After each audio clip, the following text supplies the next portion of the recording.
ఇరాన్కి నిన్నంతా కూడా కాళరాత్రి అని చెప్పాలి. గత 24 గంటలలో ఇరాన్లో ఉన్నటువంటి 1100 ప్రదేశాల మీదన దాడులు చేసింది ఇజ్రాయెల్, అమెరికా కలిసి. ప్రధానమైనటువంటి టార్గెట్ ఇరాన్ రాజధాని టెహ్రాన్.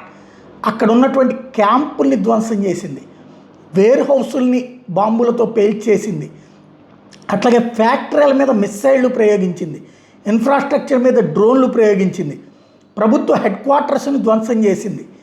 ఓవరాల్గా ప్రతిదీ అంటే అడుగు ఇప్పుడు గాజాలో కనుక ఎట్లయితే భవనాలని ధ్వంసం చేసేది ఇట్లా ఫైర్.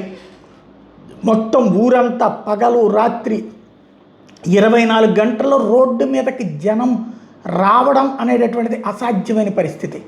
వెంటాడి వేటాడి ధ్వంసం చేసింది, బాంబులు వేసింది, మిస్సైళ్ళు వేసింది, రాకెట్ లాంచర్లు వేసింది, అట్లాగే డ్రోన్లు వాడింది.